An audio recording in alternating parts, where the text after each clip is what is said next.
Hello दोस्तों, स्वागत है आपके अपने YouTube channel RRB study point में। दोस्तों आज हम साइंस के क्वेश्चन को डिस्कशन करेंगे जो चैप्टर होगा यांत्रिक के, और इसमें 200 से ऊपर क्वेश्चन जो कि एमसीक्यू प्रश्न में ऑब्जेक्टिव फॉर्म में जो क्वेश्चन होगा, सभी क्वेश्चन जो ऑब्जेक्टिव फॉर्म में होंगे।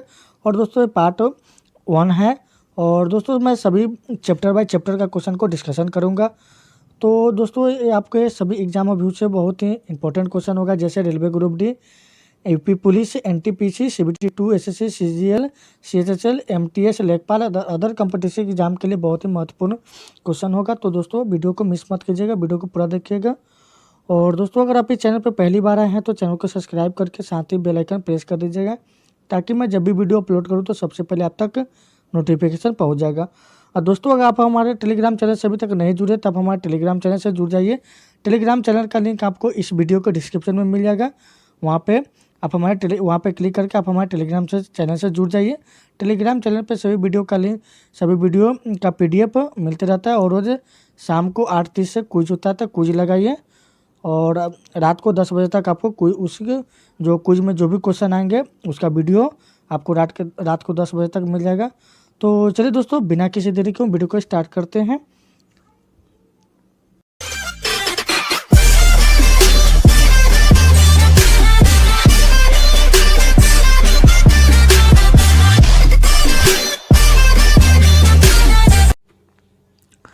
तो पहले क्वेश्चन है कि कार्य का मात्रक क्या होता है। कार्य का मात्रक जो होता है जूल होता है। क्या होता है फ्रेंड? कार्य का मात्रक जूल होता है। दूसरा फ्रेंड है कि प्रकाश वर्ष किसकी इकाई है, तो प्रकाश वर्ष दूरी का इकाई है। किसका इकाई है? तो प्रकाश वर्ष दूरी का इकाई है। और तीसरा प्रश्न कि निम्नलिखित में से कौन सी मात्रा जड़त्व का माप है, तो द्रव है। क्या है? वो द्रव है जो कि जड़त्व का मात्रक है। जड़त्व का माप क्या है, तो द्रव्यमान है। क्या है? वो द्रव्यमान है। जड़त्व का माप जो है द्रव्यमान है।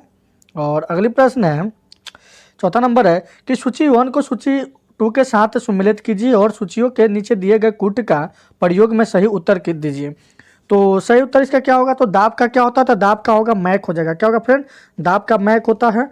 तो सी का 1 होगा, तो सी का 1 तो ऑप्शन 1 भी नहीं होगा, तो ऑप्शन डी भी नहीं होगा। क्या होगा? ऑप्शन डी भी नहीं होगा। तो ऑप्शन बचा 2, बी और सी बचा। तो जब बी और सी बचा तो तरंग दैर्ध्य का क्या हो जाएगा, तो तरंग दैर्ध्य का हो जाएगा टंगस्टन होता है। क्या होता है तरंग दैर्ध्य का? तो तरंग दैर्ध्य का टंगस्टन होता है। और ऊर्जा का क्या हो जाएगा, तो ऊर्जा का हो जाएगा पास्कल होता है। और उच्च वेग का क्या हो जाएगा, तो उच्च वेग का हो जाएगा था जूल हो जाता है।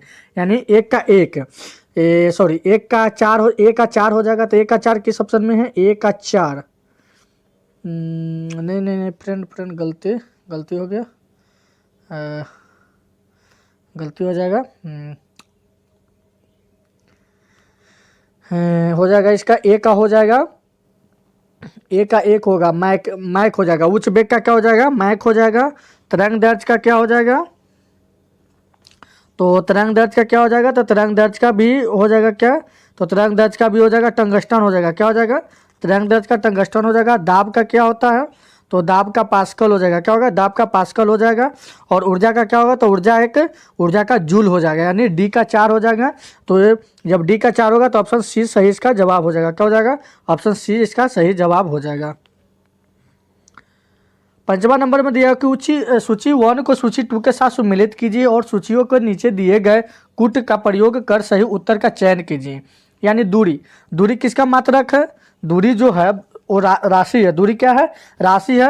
और इधर में इकाई दिया हुआ है, तो दूरी किसका इकाई है, तो दूरी जो हो जाएगा वो प्रकाश वर्ष का है। किसका है? दूरी जो है प्रकाश वर्ष का है। थोड़ा छोट हाँ, दूरी किसका है, तो दूरी जो है प्रकाश वर्ष का है। पदार्थ का मात्रक क्या है, तो मोल होता है। और विद्युत का मात्रक क्या होता है, तो इसका कुलाम्ब होता है। और ऊर्जा क्या होता है, तो वाट घंटा होता है। यानी क्या हो जाएगा, 1 का 3 हो जाएगा। तो 1 का 3 किस ऑप्शन में है, तो ए और बी में है। यानी ए न सी होगा न डी होगा। सी और डी तो होगा नहीं, तो बच गया क्या, और क्या ना अति 2 बी का जो ऑप्शन है, बी का 1 है। तो बी का 1 क्या है, बी का 1 तो ऑप्शन ए में ही है। तो इसका ऑप्शन ए सही जवाब हो जाएगा। अगली प्रश्न है छठा नंबर की सूची 1 को सूची 2 के साथ सम्मिलित कीजिए। तो इस तरफ दिया हुआ है भौतिक राशि और दूसरी तरफ दिया हुआ है इकाई। क्या दिया हुआ है? इकाई दिया हुआ है। तो ए नंबर में दिया हुआ त्वरण। त्वरण किसका मात्रक है, तो त्वरण जो है मीटर प्रति सेकेंड का हो जाएगा। बल किसका है, तो बल है न्यूटन का है। बल किसका है, न्यूटन का है। कृतिक कार्य कितना है, तो जूल का है। और आवेग किसका है, तो न्यूटन सेकेंड का हो जाए। तो इसका सही जवाब क्या होगा, ऑप्शन डी हो जाएगा। इसका होगा ऑप्शन डी हो जाएगा, सॉरी ऑप्शन डी इसका सही जवाब हो जाएगा। 7वां नंबर प्रश्न है कि निम्नलिखित में से समय का मात्रक नहीं है। निम्नलिखित में से समय का मात्रक नहीं है, तो प्रकाश वर्ष जो है समय का मात्रक नहीं है। 8 नंबर प्रश्न है कि पार्सेक इकाई है। पार्सेक की इकाई किसका है, तो दूरी का है। पार्सेक की इकाई जो है वो दूरी का है। अगली प्रश्न है कि 9वां नंबर कि निम्नलिखित में से कौन सा सुमेलित सही नहीं है। निम्नलिखित में से कौन सा सुमेलित सही सुमेलित नहीं है, तो डेसिबल है, ध्वनि की प्रबलता है की इकाई है, तो ये सही है। अश्व शक्ति जो है शक्ति की इकाई है, ये भी सही है। समुद्री मील जो है वो नौ संचालन की दूरी में इकाई है, ये भी सही है। और सेल्सियम जो है उष्मा की इकाई नहीं है, तो ये सुमेलित नहीं है। क्या नहीं है, ये सुमेलित नहीं है। 10वां नंबर प्रश्न है कि ल्यूमेन किसका मात्रक है। ल्यूमेन जो है ज्योति फ्लक्स का मात्रक है। क्या है, ज्योति फ्लक्स का ल्यूमेन जो है मात्रक है, जो ऑप्शन बी हो जाएगा। 11 नंबर की क्यूरी किसकी इकाई का नाम है। क्यूरी जो है किसकी इकाई का नाम है, तो रेडियो एक्टिव धार्मिका है। किसका है, रेडियो एक्टिव धार्मिका, जो ऑप्शन ए में दिया गया है। 12 नंबर प्रश्न है कि पास्कल इकाई है, तो दाब का है। किसका है, दाब का है। कैंडेला किसका मात्रक है, तो ज्योति तीव्रता का। कैंडेला किसका मात्रक है, तो ज्योति तीव्रता का है। और जूल निम्नलिखित में से किसका इकाई है, तो ऊर्जा का है। जूल जो है ऊर्जा का इकाई है। और अगली प्रश्न है कि मात्रकों की अंतर्राष्ट्रीय पद्धति कब लागू हुआ था, तो ये 1971 में हुआ था। कब हुआ था, 1971 में हुआ था। हर्ट्ज क्या मापने की यूनिट है, तो तरंग दैर्ध्य की आवृत्ति को मापने की यूनिट है हर्ट्ज। और अगली प्रश्न है 17 नंबर की विद्युत मात्रा की इकाई क्या है, तो एम्पियर है। विद्युत मात्रा की इकाई क्या है, तो एम्पियर है। एसआई पद्धति में लेंस की शक्ति की इकाई क्या है, तो डायोप्टर है। लेंस की शक्ति की एसआई इकाई क्या है, तो डायोप्टर है। और डेसिबल किसे नापने के प्रयोग में आता है, तो वातावरण की ध्वनि नापने के वातावरण में आता है। डेसिबल जो है किसे नापने के लिए प्रयोग में लाया जाता है, तो वातावरण के ध्वनि में लाया जाता है। 20 नंबर प्रश्न है कि एम्पियर क्या नापने की इकाई है, तो करंट। एम्पियर को किसे नापा जाता है, तो करंट को नापा जाता है। और यंग प्रत्यास्थता गुणांक किसका, यंग प्रत्यास्थता गुणांक का एसआई मात्रा क्या होता है, तो न्यूटन मीटर स्क्वायर होता है। क्या होता है, न्यूटन मीटर स्क्वायर होता है। और निम्नलिखित युग्म में से किन भौतिक राशियों के समान सूत्र नहीं है, तो बल एवं दाब नहीं है। क्या नहीं है, बल एवं दाब नहीं है। अगले प्रश्न है कि एक खगोलीय इकाई संबंधित है। एक खगोलीय इकाई संबंधित है सूर्य एवं पृथ्वी के बीच की दूरी से। किससे संबंधित है, तो सूर्य एवं पृथ्वी के बीच की दूरी से संबंधित है। 24 नंबर प्रश्न है कि निम्नलिखित में से कौन सी अविमेय राशि है। अविमेय राशि है, तो विकृत है। क्या है, विकृत, जो कि ऑप्शन नंबर ए में दिया गया है। अगली प्रश्न है कि निम्नलिखित में से कौन एक सदिश राशि है। निम्नलिखित में से कौन सा एक सदिश राशि है, तो द्रव्यमान है जो सदिश राशि है। अदिश राशि कौन सी है, तो ऊर्जा है। अदिश राशि कौन सी है, जो ऊर्जा है, ए नंबर में दिया गया है। 27 नंबर प्रश्न है कि निम्नलिखित में से कौन सी एक सदिश राशि है। निम्नलिखित में से कौन सी एक सदिश राशि है, तो संवेग है। संवेग जो है एक सदिश राशि है। और 28 नंबर में दिया हुआ है कि निम्नलिखित में से कौन सी राशि सदिश नहीं है। निम्नलिखित में से कौन सी राशि सदिश नहीं है, तो आयतन जो है सदिश राशि नहीं है। अगली प्रश्न है कि निम्नलिखित में से सदिश राशि है, तो निम्नलिखित में से कौन सी सदिश राशि है, तो वेग जो है सदिश राशि है, जो कि ऑप्शन नंबर ए में दिया गया है। 30 नंबर प्रश्न है कि निम्नलिखित में से कौन एक व्युत्पन्न परिमाण नहीं है, तो द्रव्यमान नहीं है। क्या नहीं है, द्रव्यमान नहीं है। त्वरण ज्ञात करने का सही सूत्र क्या होता है, तो त्वरण ज्ञात करने का सही सूत्र होता है ए बराबर हो जाएगा v माइनस यू बटा में टी हो जाता है, जो कि ऑप्शन ए में दिया गया है। और अगली प्रश्न है कि पदार्थ के संवेग और वेग के अनुपात में कौन सी भौतिक राशि प्राप्त की जाती है। पदार्थ के संवेग और वेग के अनुपात में कौन सी भौतिक राशि प्राप्त की जा सकती है, तो की जा सकती है द्रव्यमान की जा सकती है। कौन सी राशि की जाती है, तो द्रव्यमान राशि की जा सकती है प्राप्त। अगली प्रश्न है कि प्लांक के अचर में किसका आयाम होता है, तो कोणीय गति का होता है। प्लांक के अचर में किसका आयाम होता है, तो कोणीय गति का होता है। और एक लकड़ी झूले पर बैठी स्थिति में झूला झूल रही है, उस लकड़ी के खड़े हो जाने पर दोलनों का आवर्तकाल क्या होगा, तो कम हो जाता है। क्या होता है, कम हो जाता है। और घूर्ण करती एक गोल मेज पर अचानक एक लड़का आकर बैठ जाता है, मेज के कोणीय वेग पर क्या प्रभाव पड़ेगा? तो कम हो जाता है। क्या हो जाता है? कम हो जाता है। अगली प्रश्न है कि यदि किसी चलती हुई बस के वेग को 2 गुना कर दिया जाए तो उसका या उसकी ऊर्जा क्या होगी? तो गति ऊर्जा 4 गुनी हो जाती है। क्या होती है? गति ऊर्जा 4 गुनी हो जाती है। 37 नंबर प्रश्न है कि किसी पिंड के द्रव्यमान तथा भार के अंतर होता है, क्यों होता है? तो होता है द्रव्यमान स्थित रहता है जबकि भार परिवर्तन हो जाता है, जो ऑप्शन बी में दिया गया है। 38 नंबर प्रश्न है कि किसी भी स्थित या गतिशील वस्तु की स्थिति और दिशा में तब तक कोई परिवर्तन नहीं होता है जब तक उस पर कोई बाह्य सक्रिय न हो। यह न्यूटन के गति का विषयक प्रथम नियम है। क्या है? न्यूटन के प्रथम गति के नियम पर ही ये कार्य करता है। और अगला प्रश्न है 39 नंबर प्रश्न है कि किसी असंतुलित बल द्वारा किसी पिंड में उत्पन्न त्वरण तो बल के अनुक्रमानुपाती होता है। क्या होता है? बल के अनुक्रमानुपाती होता है। अगली प्रश्न है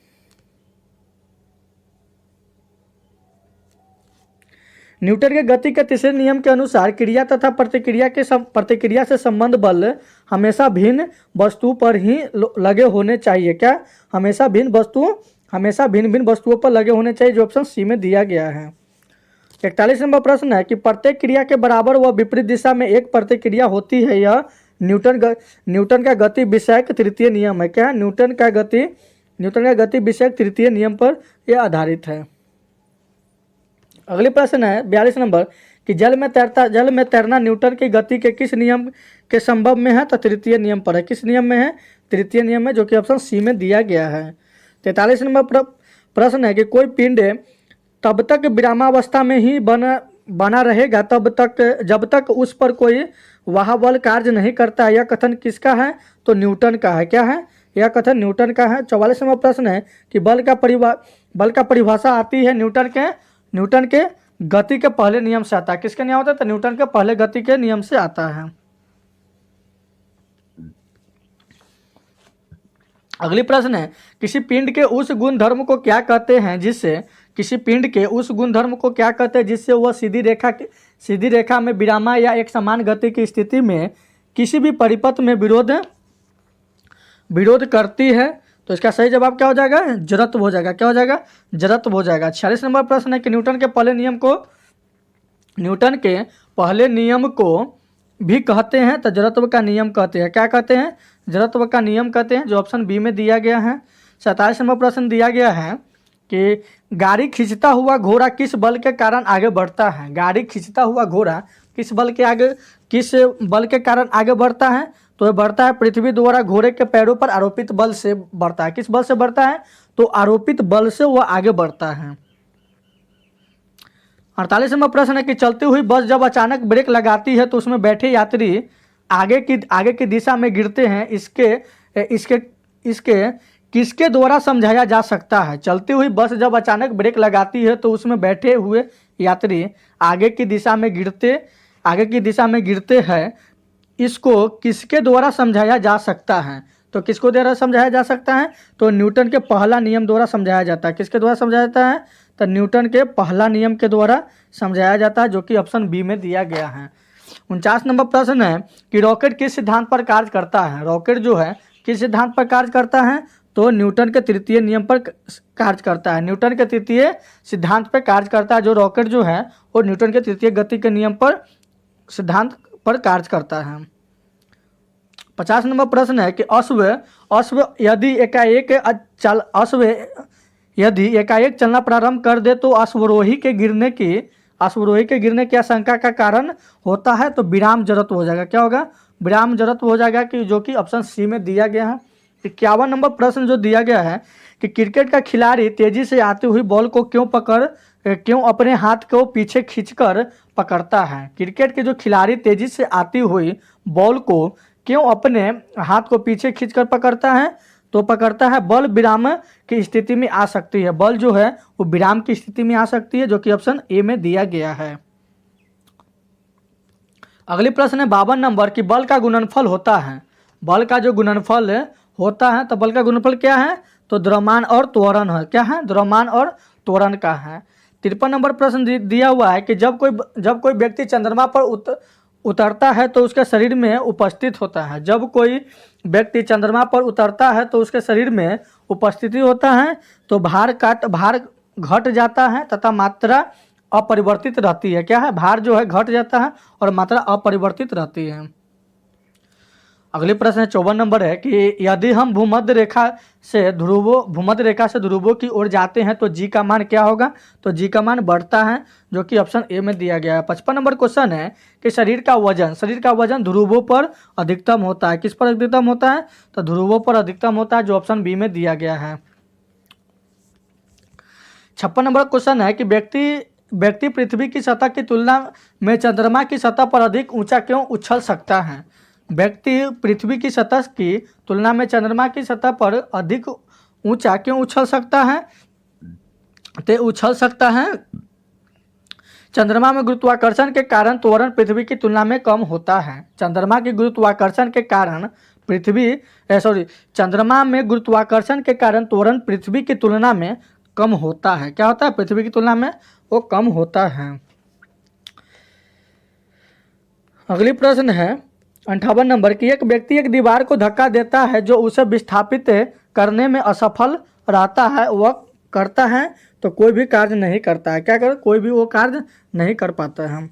59 नंबर क्वेश्चन दिया हुआ है कि पहाड़ी पर चढ़ता एक व्यक्ति आगे की ओर झुक जाता है क्योंकि अस्थायित्व बढ़ाने के लिए। किसके लिए?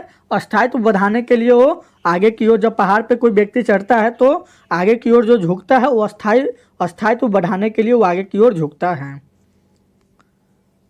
अगली प्रश्न है 60 नंबर की पिसा की ऐतिहासिक मीनार तिरछी होते हुए भी नहीं गिरती है क्योंकि इसके गुरुत्व केंद्र से जाने पर ऊर्ध्वाधर रेखा आधार से होकर जाती है।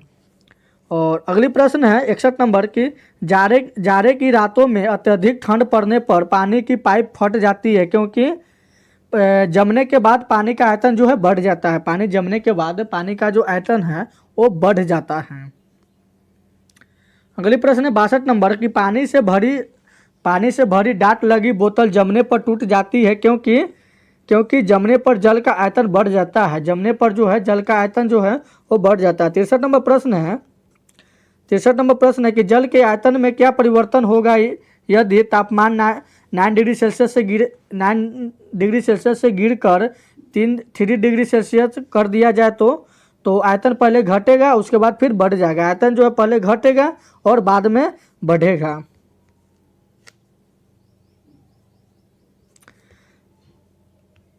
अगली प्रश्न है कि एक झील में तैरने वाले इस्पात की नाव के लिए नाव द्वारा विस्थापित पानी का भार कितना होता है? तो नाव के उस भाग के भार के बराबर जो झील के पानी की सतह के नीचे होता है। तो ऑप्शन सी हो जाएगा इसका सही जवाब। 65 नंबर प्रश्न है कि किसी कालीन की सफाई के लिए यदि उसे छड़ी से पीटा जाए तो उसमें कौन सा नियम लागू होता है? तो यह नियम लागू होता है न्यूटन का पहला गति नियम लागू होता है। क्या होता है? न्यूटन गति का पहला नियम इसमें लागू होता है। अगली प्रश्न है कि सड़क पर चलने की अपेक्षा बर्फ पर चलना कठिन है क्योंकि बर्फ में सड़क की अपेक्षा घर्षण कम होता है।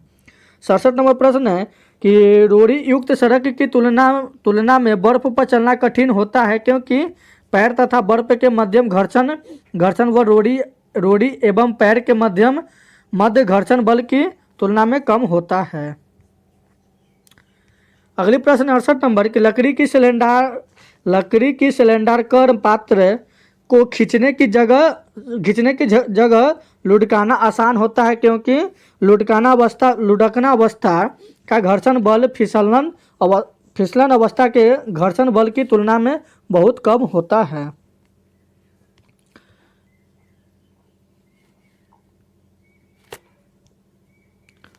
अगली प्रश्न है कि एक नदी में चलता हुआ जहाज समुद्र में आता है तब जहाज का स्तर थोड़ा ऊपर आएगा। एक नदी में चलता हुआ जहाज पानी में आता है तब जहाज का स्तर जो होता है वो थोड़ा ऊपर आएगा।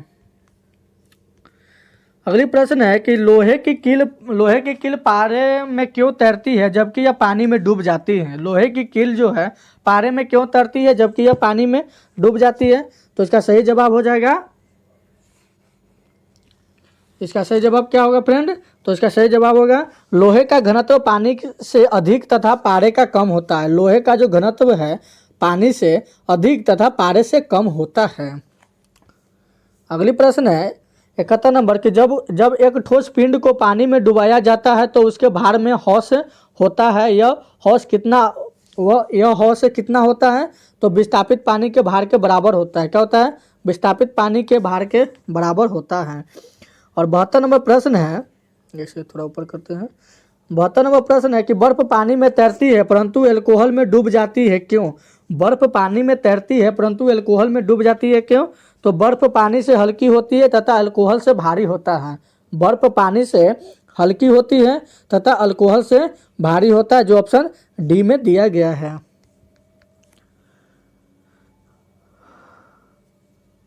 अगली प्रश्न है कि स्टील की गोली पारे में तैरती है क्यों? स्टील की गोली पारे में तैरती है क्यों? तो पारे का घनत्व स्टील की अपेक्षा से अधिक होता है। पारे का घनत्व स्टील की अपेक्षा से अधिक होता है।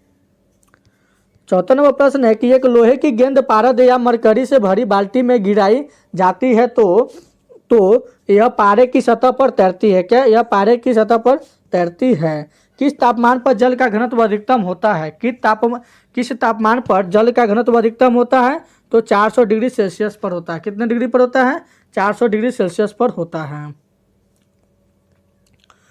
वस्तु की मात्रा बदलने पर अपरिवर्तित रहेगा। वस्तु की मात्रा बदलने पर अपरिवर्तित रहेगा तो घनत्व रहेगा, जो ऑप्शन डी में दिया गया है। 77 नंबर प्रश्न है कि तैराक को नदी के मुकाबले समुद्र पानी में तैरना आसान क्यों लगता है? तैराक को नदी के मुकाबले समुद्र में तैरना आसान क्यों लगता है? तो इसका सही जवाब हो जाएगा कि समुद्र पानी का जो घनत्व है वो साधारण पानी से ज़्यादा होता है। समुद्र का जो पानी का घनत्व जो होता है वो साधारण पानी के घनत्व से ज़्यादा होता है। 78 नंबर प्रश्न है कि बादल किस कारण से वायुमंडल में तैरते हैं? बादल किस कारण वायुमंडल में तैरते हैं? तो निम्न घनत्व के कारण तैरते हैं। किसके लिए? तो निम्न घनत्व के कारण बादल जो है वो बादल किस कारण वायुमंडल में तैरते हैं? तो निम्न घनत्व के कारण तैरते हैं। 79 नंबर क्वेश्चन है कि समुद्र में प्लवन करते हुए आइस वर्ग का कितना भाग समुद्र की सतह से ऊपर रहता है? तो 1/10 रहता है, जो ऑप्शन बी में दिया गया है। 1/10 भाग जो है वो ऊपर रहता है। अगली प्रश्न है कि बांध के नीचे की दीवार मोटी बनाई जाती है क्योंकि? बांध के नीचे की दीवार मोटी बनाई जाती है क्योंकि गहरा बढ़ने के साथ द्रव का दाब बढ़ता है। गहरा बढ़ने के साथ द्रव का जो दाब है वो बढ़ता है। 81 नंबर प्रश्न है कि बर्फ का स्केटिंग करना प्रदर्शित करता है कि दाब बढ़ाने पर बर्फ का गलनांक जो है वो घट जाता है। क्या होता है? घट जाता है।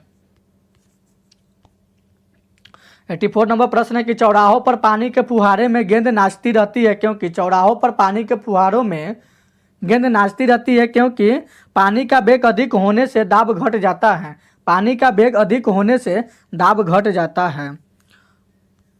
और अगली प्रश्न 83 नंबर कि भारी हिमखंड शीर्ष की अपेक्षा निचले तल से पिघलता है क्योंकि? निचले तल का दाब अधिक होने के कारण गलनांक घट जाता है। निचले तल का दाब अधिक होने के कारण गलनांक जो है घट जाता है। 84 नंबर प्रश्न है कि दलदल में फंसे व्यक्ति को लेट जाने की सलाह दी जाती है क्योंकि? दलदल में फंसे व्यक्ति को लेट जाने की सलाह दी जाती है क्योंकि क्षेत्रफल अधिक होने से दाब कम हो जाता है। क्षेत्रफल अधिक होने से दाब कम हो जाता है। 85 नंबर प्रश्न है कि बर्फ के दो टुकड़ों को आपस में दबाने पर टुकड़ों आपस में चिपक जाते हैं क्योंकि दाब अधिक होने से बर्फ का गलनांक घट जाता है। दाब अधिक होने से बर्फ का गलनांक जो है वो घट जाता है। 86 नंबर प्रश्न है कि प्रायः तेज आंधी आने पर फूस या टीन की हल्की छतें उड़ जाती है क्योंकि छत के ऊपर बहने वाली उच्च वेग की वायु छत सतह पर दाब उत्पन्न कर देती है तथा छत के नीचे दाब सामान्यता होती है। 87 नंबर प्रश्न है कि रेल की पटरी के नीचे लकड़ी या कंक्रीट की चौड़ी पट्टी लगाई जाती है, इसमें रेलगाड़ी द्वारा लगाया गया दाब कम हो जाएगा। रेलगाड़ी द्वारा लगाया गया दाब जो है वो कम हो जाएगा, इसलिए लगाया जाता है। 88 नंबर प्रश्न है कि पहाड़ों पर कभी कभी व्यक्तियों के नाक व मुंह से खून निकलने लगता है। पहाड़ों पर कभी कभी व्यक्तियों को नाक व मुंह से खून निकलने लगता है, तो है ऊंचाई बढ़ने के साथ वायुमंडल दाब घटता है। ऊंचाई बढ़ने के साथ वायुमंडल दाब जो है वो घटता है। 89 नंबर प्रश्न है कि हवाई जहाज को फाउंटेन पेन से स्याही बाहर निकल जाती है, क्योंकि हवाई जहाज में फाउंटेन पेन से स्याही बाहर निकल जाती है क्योंकि ऊंचाई बढ़ने से वायुदाब में कमी आ जाती है। क्या होती है? ऊंचाई बढ़ने से वायुदाब में कमी आ जाती है। अगली प्रश्न है कि यदि पृथ्वी का द्रव्यमान वही रहे तो त्रिज्या 1% कम हो जाए, तब पृथ्वी के तल पर जी का मान क्या होगा? तो 2% बढ़ जाएगा। क्या होगा? 2% बढ़ जाएगा।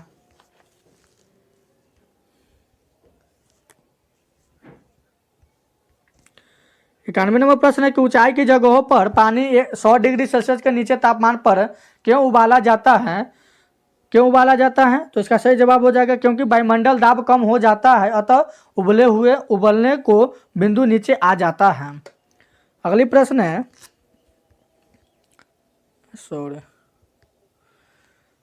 कि साबुन के बुलबुले के अंदर का दाब जो है वो वायुमंडलीय दाब से अधिक होता है। साबुन के बुलबुले के अंदर का दाब जो है वो वायुमंडलीय दाब से अधिक होता है। और हम दलदली सड़कों पर क्यों फिसलते हैं? हम दलदली सड़कों पर क्यों फिसलते हैं? तो घर्षण की कमी के कारण। किसके कारण? तो घर्षण की कमी के कारण हम दलदली सड़कों पर फिसलते हैं। अगली प्रश्न कि जब बैरोमीटर का पारा अचानक गिर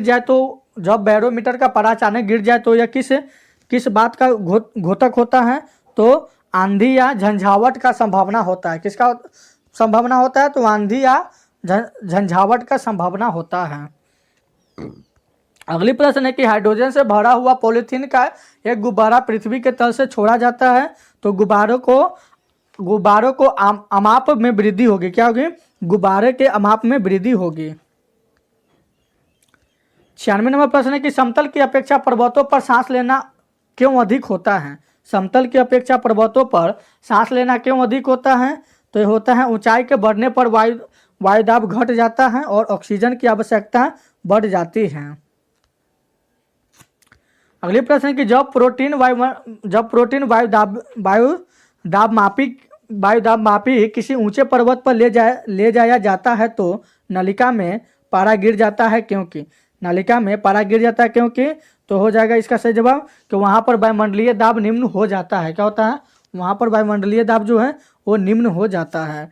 98 नंबर प्रश्न है कि उड़ान से पहले हवाई जहाज दौड़ मार्ग पर दौड़ाया जाता है। उड़ान से पहले हवाई जहाज दौड़ मार्ग पर दौड़ाया जाता है, तो इसका सही जवाब हो जाएगा कि कार्यकारी वायुदाब बढ़ाने के लिए। किसके लिए? तो कार्यकारी जो है वायुदाब बढ़ाने के लिए किया जाता है। अगली प्रश्न है कि हाइड्रोजन से भरा रबर का गुब्बारा वायु में ऊपर जाकर फट जाता है क्योंकि वायुदाब घट जाता है। क्या होता है? वायुदाब जो है वो घट जाता है। 100 नंबर प्रश्न है कि प्रेशर कुकर में खाना कम समय में पकता है क्योंकि अधिक दाब के कारण उबलते पानी का ताप बढ़ जाता है। अधिक दाब के कारण उबलते पानी का जो ताप जो है वो बढ़ जाता है। अगली प्रश्न है कि सूर्य का ऊर्जा का निर्माण होता है तो होता है नाभिकीय संलयन द्वारा। किसके द्वारा होता है? तो नाभिकीय संलयन द्वारा होता है। और सूर्य की ऊर्जा उत्पन्न होती है, तो सूर्य की ऊर्जा जो उत्पन्न होती है नाभिकीय संलयन द्वारा होती है। किसके द्वारा होती है? नाभिकीय संलयन द्वारा होती है। डायनेमो परिवर्तित करता है। डायनेमो क्या परिवर्तित करता है? तो यांत्रिक ऊर्जा को विद्युत ऊर्जा में परिवर्तित करता है। यांत्रिक जो परिवर्तित करता है तो डायनेमो जो परिवर्तित करता है वो यांत्रिक ऊर्जा को विद्युत ऊर्जा में परिवर्तित करता है। अगला प्रश्न है कि प्रकाश वोल्टेज सेल के प्रयोग से सौर ऊर्जा का रूपांतर करने से निम्न में किसका उत्पादन होता है? तो प्रकाशीय ऊर्जा का होता है, जो ऑप्शन ए में दिया गया है। अगली प्रश्न है कि जब हम रबर के गद्दे वाले सीट पर बैठते हैं या गद्दे पर लेटते हैं तो उसका आकार परिवर्तित हो जाता है, ऐसे पदार्थ में पाया जाता है, तो स्थिति ऊर्जा पाया जाता है। क्या हो जाता है? स्थिति ऊर्जा पाया जाता है। और अगली प्रश्न है कि निम्नलिखित में से किस में गति ऊर्जा नहीं है? तो खींचा हुआ धनुष में नहीं है। निम्नलिखित में से किस में गति ऊर्जा नहीं है? तो खींचा हुआ धनुष में गति ऊर्जा नहीं है। अगली प्रश्न है कि जब एक चल वस्तु की गति दुगनी हो जाती है, जब एक चल वस्तु की गति दुगनी हो जाती है तो उसकी गति ऊर्जा क्या होगी? तो चौगुनी हो जाती है। क्या होती है? चौगुनी हो जाती है।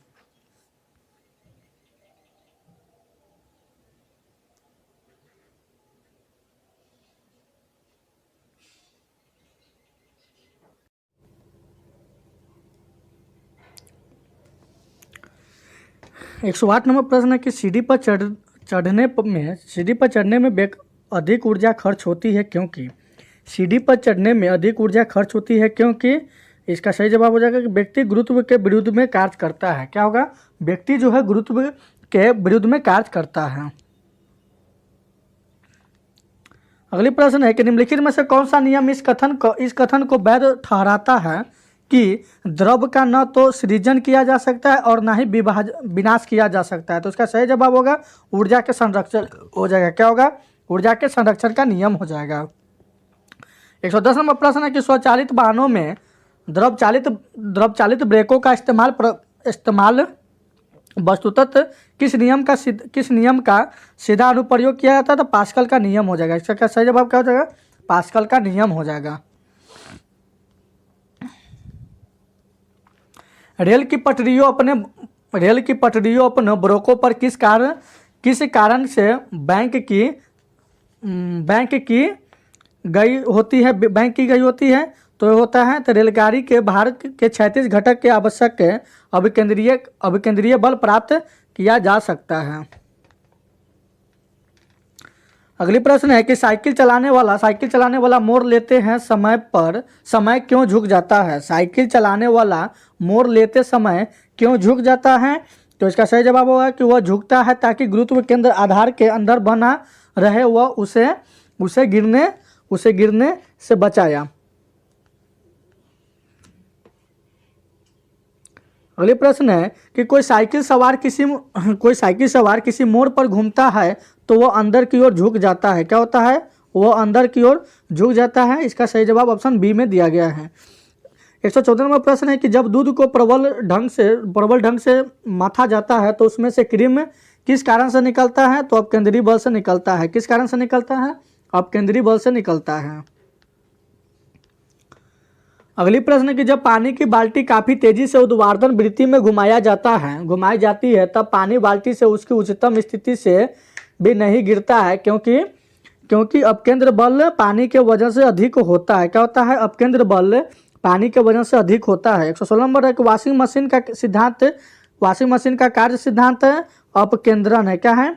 अपकेंद्रण है। अगला प्रश्न है कि चंद्रमा पर वायुमंडल नहीं होने का क्या कारण है? चंद्रमा पर वायुमंडल नहीं होने का क्या कारण है? तो इसका कारण है कि इस पर गैस अणुओं का पलायन वेग उनके वर्ग माध्यम मूल वेग से कम होता है। क्या होता है? इस पर गैस अणुओं का पलायन वेग उनके वर्ग माध्यम मूल वेग से कम होता है। अगली प्रश्न है कि निम्नलिखित में से क्या रैखिक बल के संरक्षण के आधार पर कार्य करता है? कि निम्नलिखित में से क्या रैखिक बल के संरक्षण के आधार पर कार्य करता है? तो ये कौन करता है? तो जेट करता है। कौन करता है? जेट करता है।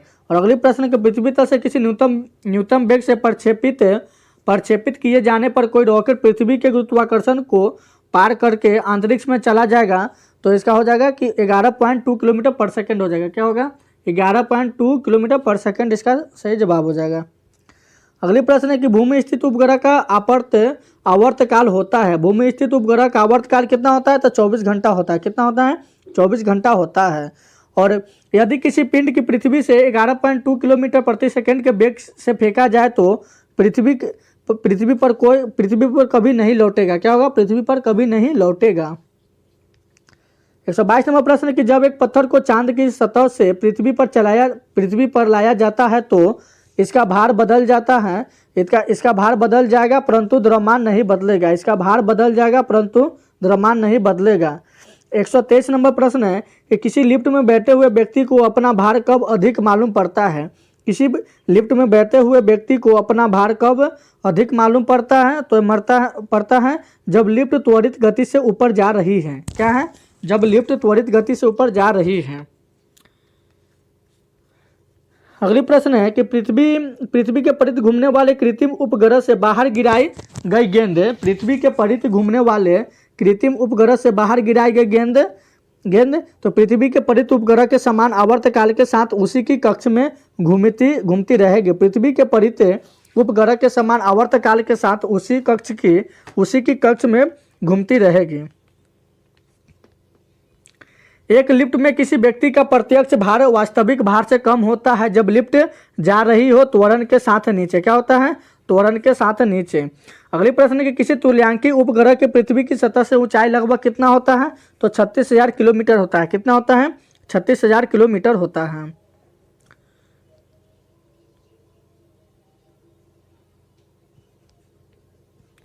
एक 127 नंबर प्रश्न है कि टेनिस की गेंद मैदान की अपेक्षा किसी पहाड़ी पर अधिक ऊंची उछलती है। टेनिस की गेंद मैदान की अपेक्षा किसी पहाड़ी पर अधिक ऊंची उछलती है क्योंकि पर्वतों पर पृथ्वी की गुरुत्वीय त्वरण कम हो जाता है। पर्वतों पर पृथ्वी की गुरुत्वीय त्वरण कम हो जाता है। अगली प्रश्न है कि यदि पृथ्वी की गुरुत्वाकर्षण बल अचानक लुप्त हो जाता है तो निम्नलिखित में से कौन सा परिणाम सही होगा। यदि पृथ्वी की गुरुत्वाकर्षण बल अचानक लुप्त हो जाता है तो निम्नलिखित में से कौन सा परिणाम सही होगा, तो इसका सही जवाब क्या होगा? वस्तु का भार शून्य हो जाएगा परंतु द्रव्यमान वही रहेगा। वस्तु का जो भार है वो शून्य हो जाएगा परंतु द्रव्यमान वही रहेगा। अगली प्रश्न है कि पृथ्वी के गुरुत्वाकर्षण का कितना भाग चंद्रमा के गुरुत्वाकर्षण के सबसे नजदीक है। पृथ्वी के गुरुत्वाकर्षण का कितना भाग गुरुत्वाकर्षण के नजदीक है, तो 1/6 भाग है। कितना है? 1/6 भाग, जो कि ऑप्शन सी में दिया गया है। अगली प्रश्न है कि लोलक की जो आवर्तकाल है वो लंबाई के ऊपर निर्भर करता है। किस पर निर्भर करता है? तो लंबाई के ऊपर निर्भर करता है। लोलक घड़ियां गर्मियों में क्यों सुस्त हो जाती है। लोलक घड़ियां जो है वो गर्मी में क्यों सुस्त हो जाती है? एक सेकंड को छोटा करते हैं। ये सुस्त हो जाती है। लोलक घड़ियां गर्मियों में क्यों सुस्त हो जाती है? तो सुस्त होती है, लोलक की लंबाई बढ़ जाती है जिससे इकाई दोलन में लगा हुआ समय बढ़ जाता है। अगली प्रश्न है कि किसी सरल लोलक की लंबाई 4% बढ़ा दी जाए तो उसका आवर्तकाल क्या होगा, तो 2% बढ़ जाएगा। कितना होगा? 2% बढ़ जाएगा। अगली प्रश्न है कि यदि लोलक की लंबाई 4 गुनी कर दी जाए तो लोलक के झूले का समय क्या होगा, तो दोगुना होता है। क्या होता है? दोगुना होता है। और पेंडुलम को चंद्रमा पर ले जाने पर उसकी समयावधि क्या होगी, तो बढ़ेगी। क्या होगी? बढ़ेगी। एक कण का द्रव्यमान m तथा संवेग p है, इसकी गति ऊर्जा क्या होगी, तो p²/2m हो जाएगा। क्या होगा? p²/2m हो जाएगा।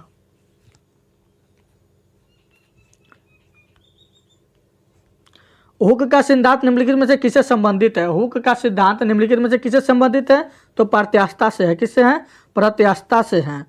और तेल की एक छोटी बूंद पानी पर फैल जाती है क्योंकि तेल का पृष्ठ तनाव जो होता है वो अधिक होता है। तेल का जो पृष्ठ तनाव होता है वो अधिक होता है। साबुन द्वारा निर्मल का सिद्धांत है। साबुन द्वारा निर्मलन का सिद्धांत क्या है, तो पृष्ठ तनाव है। क्या है? पृष्ठ तनाव है। अगली प्रश्न है कि वर्षा की बूंद का आकार गोलाकार किस कारण से हो जाता है। वर्षा की बूंद का आकार गोलाकार किस कारण से हो जाता है, तो पृष्ठ तनाव से होता है। किससे होता है? पृष्ठ तनाव से होता है। अगली प्रश्न है कि एक सेकंड थोड़ा ऊपर करते हैं। अगली प्रश्न है कि एक द्रव बूंद गोलीय आकार धारण कर लेती है। एक द्रव बूंद गोलीय आकार धारण कर लेती है तो पृष्ठ तनाव के कारण। किसके कारण? पृष्ठ तनाव के कारण कर लेती है। अगली प्रश्न है कि स्थित पानी में मिट्टी का तेल डालने पर मच्छर कम होते हैं कहते हैं लार्वा के सांस ये बांधा डालता है। क्या होता है? लार्वा के सांस में बांध डाल देता है। 142वां प्रश्न है कि पानी से निकालने पर शेविंग ब्रश के बाल आपस में चिपक जाते हैं, इसका क्या कारण? तो पृष्ठ तनाव के कारण है। क्या है? पृष्ठ तनाव के कारण है। अगली प्रश्न है कि स्थिति गति से जा रही खुली कार में बैठा एक बालक गेंद को हवा से सीधे ऊपर फेंकता है तो गेंद गिर जाता है उसके हाथ में। कहाँ पे गिरता है? उसके हाथ में गिर जाता है। अगली प्रश्न है कि एक व्यक्ति पूर्णतः चिकने बर्फ के क्षैतिज समतल के मध्य में विराम स्थिति में है। न्यूटन के किन नियम या नियमों का उपयोग करके वह आपके तट तक ला सकता है? तो तीसरा गति नियम से। क्या है? तीसरा गति नियम से। अगली प्रश्न है कपूर के छोटे छोटे टुकड़े जल की सतह पर क्यों नाचते हैं? तो पृष्ठ तनाव के कारण नाचते हैं। किसके कारण नाचते हैं? पृष्ठ तनाव के कारण नाचते हैं। अगली प्रश्न है कि जब शुद्धता जल में डिटर्जेंट डाला जाता है तो पृष्ठ तनाव घट जाता है। क्या होता है? पृष्ठ तनाव घट जाता है। अगली प्रश्न है कि साबुन को जल में घोलने पर पृष्ठ तनाव घट जाता है। साबुन को जल में घोलने पर पृष्ठ तनाव घट जाता है। अगली प्रश्न है कि सावांतक कमरे की छत के निकट लगाए जाते हैं क्योंकि सांस में छोड़ी हुई गर्म हवा ऊपर उड़ती है और बाहर चली जाती है। कथन 1 में दिया गया है कि अपमार्जक मैले कपड़ों से सरलतापूर्वक तेल व गर्द निकल जाते हैं।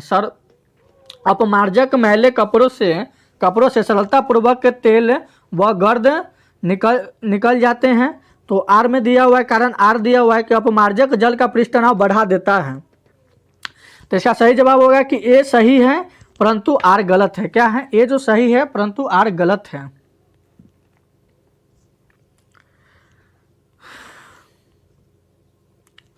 अंतरिक्ष यात्री अंतरिक्ष में सीधे खड़े नहीं रह सकते हैं क्योंकि अंतरिक्ष यात्री अंतरिक्ष में सीधे खड़े नहीं रह सकते क्योंकि गुरुत्व नहीं होता है। क्या नहीं होता है?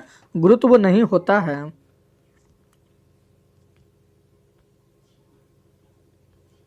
151 नंबर है कि यदि केस नली का व्यास दोगुना कर दिया जाए तो इसमें चढ़ने वाले जल का सतह की ऊंचाई क्या होगी? तो आधी रह जाएगी। क्या होगी? आधी रह जाएगी। सहायता की इकाई क्या होती है? तो प्वाइज होता है। क्या होता है? प्वाइज होता है। सहायता की इकाई क्या है? तो प्वाइज होता है। अगली प्रश्न है कि जब दो भिन्न भिन्न व्यास के केस नलियों को किसी द्रव में ऊर्ध्वाधर डुबोनों पर चढ़े द्रव की ऊंचाई क्या होगी? तो कम व्यास वाली केस नली में अधिक होगी। क्या होगी? कम व्यास वाली केस नली में अधिक होगी। अगली प्रश्न है कि लैंप की बत्ती में तेल किसके कारण ऊपर चढ़ता है? तो किसी तत्व के कारण चढ़ता है। किसके कारण चढ़ता है? किसी तत्व के कारण ऊपर चढ़ता है। लैंप की बत्ती में तेल किसके कारण ऊपर चढ़ता है? तो किसी तत्व के कारण चढ़ता है। किसके कारण? किसी तत्व के कारण ऊपर चढ़ता है। अगली प्रश्न है कि पानी में लोहे की सुई डूब जाती है लेकिन जहाज तैरता रहता है, यह किस सिद्धांत पर आधारित है? पानी में लोहे की सुई डूब जाती है लेकिन जहाज तैरता रहता है, यह किस सिद्धांत पर आधारित है? तो आर्किमिडीज के सिद्धांत पर आधारित है, जो कि ऑप्शन बी में दिया गया है। 156 नंबर प्रश्न है कि आर्किमिडीज का नियम निम्नलिखित में से किससे संबंधित है? आर्किमिडीज का नियम जो है वो निम्नलिखित में से किससे संबंधित है? तो प्लावन का नियम से संबंधित है। किससे संबंधित है? प्लावन का नियम से संबंधित है। 157 नंबर प्रश्न है कि जब कोई वस्तु किसी द्रव में पूर्णतः या आंशिक रूप से डुबाई जाती है तो उसके भार में कुछ कमी प्रतीत होती है तथा उसके भार में आभासी कमी उस वस्तु के कारण हटाए गए द्रव के भार के बराबर होती है। यह सिद्धांत आर्किमिडीज का सिद्धांत है। किसका सिद्धांत है? तो आर्किमिडीज का सिद्धांत है। अगली प्रश्न है कि उत्प्लावकता से संबंधित वैज्ञानिक कौन है? तो आर्किमिडीज है। कौन है उत्प्लावकता से संबंधित वैज्ञानिक? आर्किमिडीज है। अगली प्रश्न है कि द्रव में आंशिकी या पूर्णतः डूबे हुए किसी ठोस द्वारा प्राप्त उछाल की मात्रा निर्भर करती है। तो निर्भर करती है ठोस द्वारा हटाए गए द्रव की मात्रा पर। क्या कहें? तो ठोस द्वारा हटाए गए द्रव की मात्रा पर।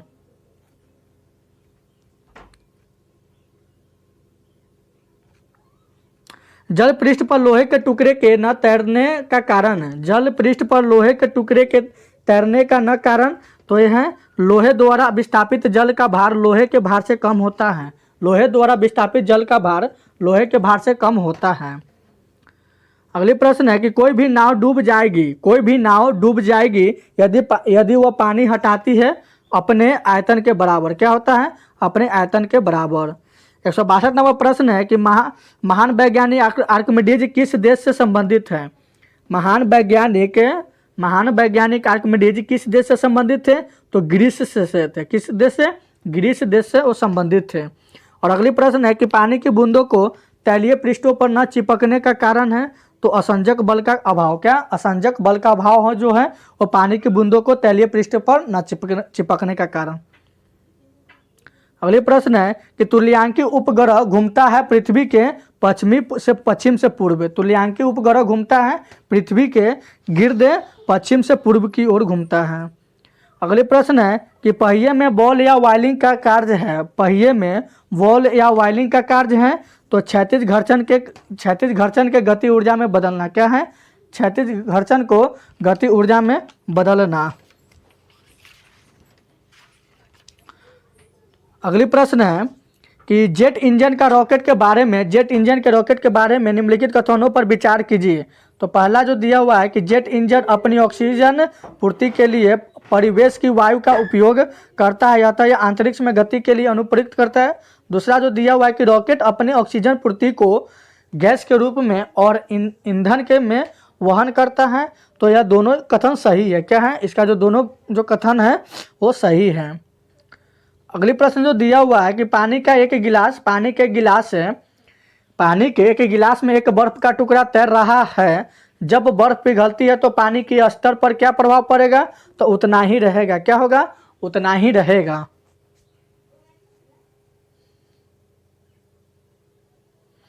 अगली प्रश्न है कि एक ऊंची इमारत से एक गेंद 9.8 मीटर पर सेकंड के स्क्वायर के एक समान त्वरण के साथ गिराई जाती है तो 3 सेकंड के बाद उसका वेग क्या हो जाएगा? तो उसका वेग हो जाएगा 29.4 मीटर पर सेकंड हो जाएगा। क्या होगा?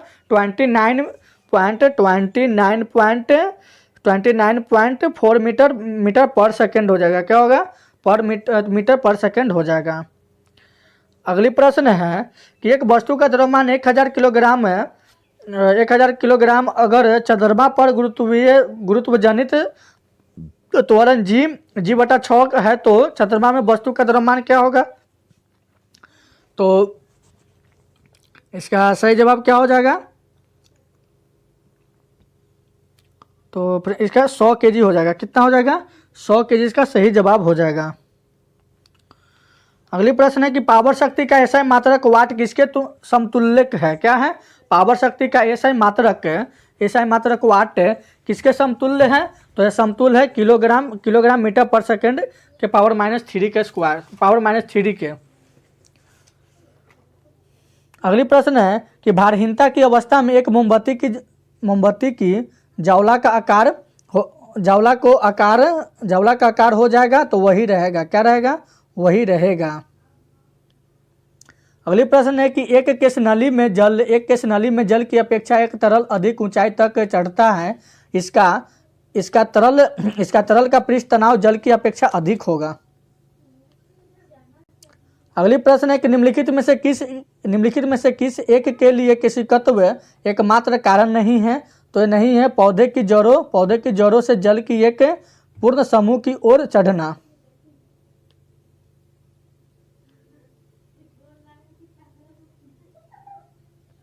अगली प्रश्न है कि गुरुत्वाकर्षण के सार्वभौमिक नियम का प्रतिपादन किसने किया था? तो न्यूटन ने किया था। कौन किया था? न्यूटन ने किया था। अगली प्रश्न है कि ऊर्जा संरक्षण का आशय है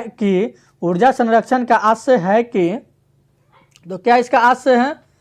तो इसका आशय है ऊर्जा का न तो सृजन हो सकता है और ना ही विनाश हो सकता है। ऊर्जा का न तो सृजन हो सकता है और ना ही विनाश हो सकता है। अगली प्रश्न है कि पृथ्वी का पलायन वेग है। पृथ्वी का पलायन वेग कितना है? तो पृथ्वी का पलायन वेग है 11.2 किलोमीटर पर सेकेंड। पृथ्वी का पलायन वेग कितना है? तो 11.2 किलोमीटर पर सेकेंड है। और पास्कल इकाई किसका है? तो पास्कल इकाई जो है वो दाब की है। किसका है? दाब की है। और 1 किलोग्राम सेंटीमीटर स्क्वायर दाब समतुल्य है। तो किसके समतुल्य है? तो समतुल्य 0.1 बार के बराबर। कितना? 0.1 बार के बराबर है।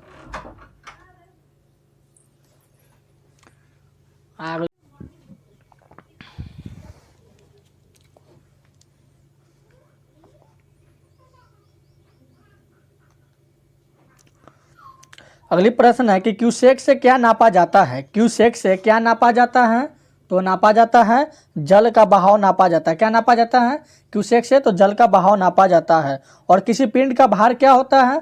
तो किसी पिंड का भार होता है ध्रुवों पर सर्वाधिक होता है। क्या होता है? ध्रुवों पर सर्वाधिक होता है। अगली प्रश्न है कि जब किसी वस्तु को पृथ्वी से चंद्रमा पर ले जाया जाता है तो जब किसी वस्तु को पृथ्वी से चंद्रमा पर ले जाया जाता है तो क्या होता है? तो ये होता है फ्रेंड, उसका भार घट जाता है। क्या होता है? उसका भार घट जाता है। चलिए अगली प्रश्न को देखते हैं। 182 नंबर प्रश्न है कि सूची 1 व सूची 2 को सुमेलित कीजिए तथा नीचे दिए गए कूटों की में से सही उत्तर चुनिए। तो सही उत्तर चुनना है। तो विद्युत बल जो है इस इधर एक तरफ राशि दिया हुआ, एक तरफ मात्रक दिया हुआ। इधर राशि है, इधर मात्रक है। तो विद्युत बल का मात्रक क्या होता है? तो विद्युत बल का मात्रक क्या होता है? तो विद्युत बल का मात्रक जो होता है वो न्यूटन होता है। क्या होता है? न्यूटन होता है। और विद्युत आवेश का क्या होता है? तो विद्युत आवेश का कूलाम होता है। क्या होता है? कूलाम होता है। और विद्युत विभव का क्या होता है? तो विद्युत विभव का वोल्ट होता है। क्या होता है? वोल्ट होता है। तो यहीं से मिला। और विद्युत धारा का क्या होता है? तो विद्युत धारा एक बच गया, तो विद्युत धारा का हो जाएगा फैराड हो जाएगा। क्या हो जाएगा? विद्युत धारा का जो होगा वो फैराड हो जाएगा। तो बिलाइए तो ऑप्शन किस में होगा? 1 का 2। 1 का 2 कौन कौन में है? तो 1 में नहीं है, तो ये ऑप्शन 1 होगा नहीं। और 4 तो होगा नहीं, बचा बी और डी। तो बी और डी में कौन कौन हो जाएगा? तो बी का क्या है? 3 है। तो बी का 3 मिलाएंगे तो बी का 3 तो तीनों में है, दोनों में बी में है और डी में भी है। तो सी के मिलाते हैं तो सी का जो क्या है? तो सी का 1। तो सी का 1 किस में है? डी में 4 दिया हुआ है, तो ऑप्शन बी हो जाएगा। क्या होगा? तो ऑप्शन डी भी नहीं होगा, तो ऑप्शन बी हो जाएगा। क्या होगा? ऑप्शन बी जो है इसका सही जवाब हो जाएगा। क्या होगा? ऑप्शन बी नंबर जो है इसका सही जवाब हो जाएगा। तो चलिए फ्रेंड इसका स्क्रीनशॉट ले लीजिए ताकि आपको बाद में आप मिला लीजिएगा। तो चलिए अगले प्रश्न को देखते हैं। अगले प्रश्न है कि एक भू स्थिर उपग्रह अपनी कक्षा में निरंतर गति करता है। यह अपकेंद्र बल के प्रभाव से होता है जो प्राप्त होता है। तो क्या प्राप्त होता है? तो पृथ्वी द्वारा उपग्रह पर लगने वाले गुरुत्वाकर्षण होता है। क्या होता है? पृथ्वी द्वारा उपग्रह पर लगने वाले गुरुत्वाकर्षण बल प्राप्त होता है। और स्वचालित कलाई घड़ियों में ऊर्जा मिलती है। स्वचालित कलाई घड़ियों में ऊर्जा मिलती है तो हमारे हाथ से विभिन्न संचालन से। क्या? हमारे हाथ के विभिन्न संचालन से। जब कुएं से पानी की बाल्टी को ऊपर खींचते हैं तो हमें महसूस होता है कि जब कुएं से पानी की बाल्टी को ऊपर खींचते हैं तो हमें महसूस होता है कि बाल्टी पानी की सतह से ऊपर भारी हो गई है। पानी की सतह से ऊपर भारी हो गई है। अगली प्रश्न है कि भारहीनता होती है तो गुरुत्वाकर्षण की शून्य स्थिति से। क्या होती है? गुरुत्वाकर्षण की शून्य स्थिति से। निम्नलिखित में अगली प्रश्न है कि निम्नलिखित में से कौन सबसे अधिक प्रत्यास्थता है? निम्नलिखित में से कौन सबसे अधिक प्रत्यास्था है? तो प्रत्यास्था है स्टील है। क्या है? स्टील इसका सही जवाब हो जाएगा। अगले नंबर प्रश्न है कि एक भू उपग्रह अपने कक्ष में निरंतर गति करता है। यह अपकेंद्र बल के प्रभाव से होता है जो प्राप्त होता है। तो क्या प्राप्त होता है? तो इसका सही जवाब होगा ऑप्शन बी नंबर हो जाएगा। क्या होगा? ऑप्शन बी हो जाएगा, पृथ्वी द्वारा उपग्रह पर लगने वाला गुरुत्वाकर्षण से। और अगली प्रश्न है कि घड़ी के स्प्रिंग में भंडारित होता है। घड़ी के स्प्रिंग में भंडारित ऊर्जा क्या है? तो इसका सही जवाब होगा स्थिति ऊर्जा हो जाएगा। क्या होगा? स्थिति ऊर्जा हो जाएगा। अगली प्रश्न है कि कक्षा में अंतरिक्ष यान में भारहीनता की अनुभूति का कारण है। तो अनुभूति का क्या कारण है? तो इसका कारण है कि कक्षा में त्वरण बाहरी गुरुत्वाकर्षण के कारण त्वरण के बराबर होता है। अगली प्रश्न है कि डोरी से बंधे हुए एक पत्थर को तेजी से वृत्त में घुमाया जाता है, घुमाते समय अचानक डोरी टूट जाती है तो पत्थर स्पर्श रैखिकत उड़ जाता है। पत्थर जो स्पर्श रैखिकत उड़ जाता है। अगली प्रश्न है कि अंडा मुद्दू जल में डूबा जाता है। अंडा मुद्दू जल में डूब जाता है किंतु नमक के सांद्र घोल में तैरता क्योंकि नमक के घोल का घनत्व अंडे के घनत्व से अधिक होता है। क्या होता है? नमक के घोल का घनत्व अंडे के घनत्व से अधिक होता है। अगली प्रश्न है कि किसी व्यक्ति को मुक्त रूप से घूर्णन कर रहे घूर्णी मंच पर अपनी कोणीय चाल कम करने के लिए क्या करना चाहिए? तो इसका करना चाहिए कि अपने हाथ बाहर की तरफ फैला देना चाहिए। क्या करना चाहिए? अपने हाथ बाहर की तरफ फैला देना चाहिए। अगली प्रश्न है कि साबुन कपड़ों को बेहतर सफाई करने में क्यों सहायक होता है? साबुन कपड़ों की बेहतर सफाई करने में क्यों सहायक होता है? तो ये होता है, यह घोल के पृष्ठीय तनन को कम करता है। यह घोल के पृष्ठीय तनन को कम करता है। अगली प्रश्न है कि न्यूटन मीटर मात्रक है। न्यूटन मीटर मात्रक है। तो न्यूटन मीटर किसका मात्रक है? तो यह ऊर्जा का है। किसका है? ऊर्जा का है। और डायनमो से परिवर्तित करता है। तो डायनमो से क्या परिवर्तित करता है? तो करता है यांत्रिक ऊर्जा को विद्युत ऊर्जा में। डायनमो से परिवर्तित क्या होता है? तो यांत्रिक ऊर्जा को विद्युत ऊर्जा में। अगली प्रश्न है कि दूध से क्रीम निकाल लेने पर दूध का घनत्व बढ़ता है। क्या होता है? दूध का घनत्व बढ़ता है। अगली प्रश्न है कि निम्नलिखित कथनों में से कौन सा कथन सही नहीं है? कथन 1 दिया गया है कि किसी भी पिंड का भार भिन्न भिन्न ग्रहों पर भिन्न भिन्न होता है। तो बात सही है। अगला कथन दिया बी नंबर दिया हुआ कि किसी भी पिंड का द्रव्यमान पृथ्वी पर, चंद्रमा पर और रिक्त आकाश में समान होता है। तो यह भी सही है। किसी भी पिंड की भारहीनता की स्थिति उस पर लगने वाले गुरुत्वीय बल के प्रति संतुलित होने पर होती है। तो यह भी बात सही है। पृथ्वी की सतह, तो जब 3 सही है तो एक गलत ही होगा। 3 जब सही है तो एक गलत होगा। इस्पात के गोले में पदार्थ की मात्रा उसका क्या होती है? इस्पात के गोले में पदार्थ की मात्रा क्या होती है? तो ये होती है द्रव्यमान होती है। क्या होती है? द्रव्यमान होती है। अगली प्रश्न है कि चंद्रमा पर वायुमंडल नहीं है क्योंकि? चंद्रमा पर वायुमंडल नहीं है क्योंकि यहाँ परमाणुओं का पलायन वेग उनके वर्ग माध्यम मूल वेग से कम है। यहाँ परमाणु का पलायन वेग उनके वर्ग माध्यम मूल वेग से कम है। 3 से 4 मिनट और रुकती तो हो जाता। वो के पे करेगी ना।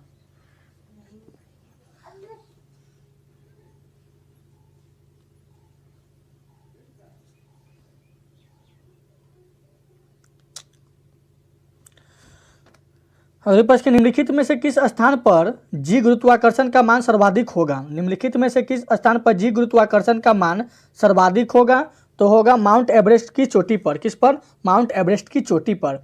अगली प्रश्न है 202 नंबर कि द्रव चालित ब्रेक किसके नियम पर कार्य करता है? द्रव चालित ब्रेक किसके नियम पर कार्य करता है?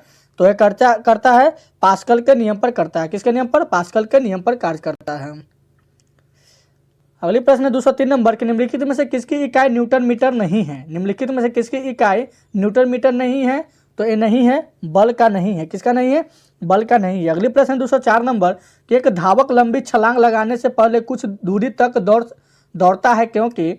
एक धावक लंबी छलांग लगाने से पहले कुछ दूरी तक दौड़ता है क्योंकि छलांग लगाते समय उसके शरीर का गति जड़ता उसको ज़्यादा दूरी तक करने में मदद करती है। छलांग लगाते समय उसके शरीर की गति जड़ता उसको ज़्यादा दूरी तक तय करने में मदद करती है। अगली प्रश्न है कि भिन्न भिन्न द्रव्यमानों के दो पत्थरों को एक भवन के शिखर से एक साथ गिराया जाता है। भिन्न भिन्न द्रव्यमानों के दो पत्थरों को एक भवन के शिखर से एक साथ गिराया जाता है। तो दोनों पत्थर जमीन पर एक साथ पहुंचते हैं। क्या होते हैं? दोनों पत्थर जो है जमीन पर एक साथ पहुंचते हैं। अगली प्रश्न है कि कोणीय संवेग इसके बराबर होते हैं। तो किसके बराबर होते हैं? तो जड़त्व आघूर्ण इंटू कोणीय वेग के, जड़त्व आघूर्ण इंटू कोणीय वेग के। अगली प्रश्न है 207 नंबर कि बर्नौली का सिद्धांत निम्नलिखित में से किसके संरक्षण पर कथन है? बर्नौली का सिद्धांत निम्नलिखित में से किसके संरक्षण पर कथन है? तो यह है ऊर्जा के। किसके? ऊर्जा के। अगली प्रश्न है कि लोहे की सुई पानी की सतह पर किस कारण तैरती रहती है? लोहे की सुई पानी की सतह पर किस कारण तैरती रहती है? तो यह तैरती रहती है पृष्ठ तनाव के कारण। किसके कारण? पृष्ठ तनाव के कारण तैरती रहती है। अगली प्रश्न 209 नंबर कि वाल्टिंग पेपर द्वारा स्याही को सोखने में शामिल है। वाल्टिंग पेपर द्वारा स्याही के सोखने में शामिल है। तो शामिल है कैशिकीय अभिक्रिया परिघटना। क्या है? कैशिकीय अभिक्रिया परिघटना।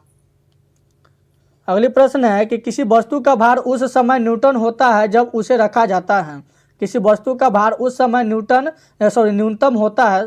किसी वस्तु का भार उस समय न्यूनतम होता है जब उसे रखा जाता है। तो किस में रखा जाता है? तो पृथ्वी के केंद्र पर। किस पे?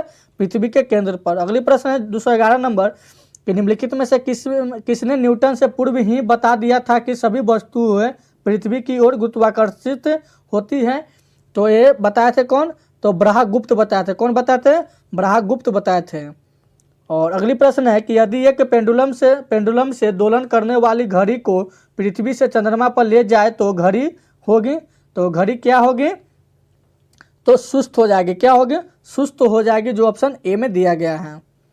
अगली प्रश्न 213 नंबर की गैस भरे गुब्बारों का नाखून की तुलना से सुई से फटना आसान क्यों होता है? गैस भरे गुब्बारे का नाखून की तुलना में सुई से फटना आसान क्यों होता है?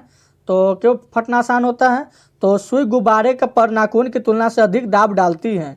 सुई गुब्बारे पर नाखून की तुलना से अधिक दाब डालती है। अगली प्रश्न 214 नंबर की लिफ्ट में मनुष्य का प्रत्यक्ष वजन वास्तविक वजन से कम कब रहता है? लिफ्ट में मनुष्य का प्रत्यक्ष वजन वास्तविक वजन से कम कब रहता है? तो ये कब कम रहता है? तो जब लिफ्ट तेजी से नीचे जा रही है। जब लिफ्ट तेजी से नीचे जा रही है। अगली प्रश्न है कि क्रिकेट की गेंद को किस कोण से मारा जाना चाहिए ताकि वह अधिकतम दूरी तक जा सके? क्रिकेट की गेंद को किस कोण से मारा जाना चाहिए ताकि वह अधिकतम दूरी तक जा सके? तो मारा जाना चाहिए 36 से 45 डिग्री कोण पर। किससे? 36 से 45 डिग्री कोण पर। तो चलिए दोस्तों, आज की क्वेश्चन यहीं पे समाप्त होती है। अगर वीडियो अच्छा लगे तो लाइक और शेयर कर दीजिएगा।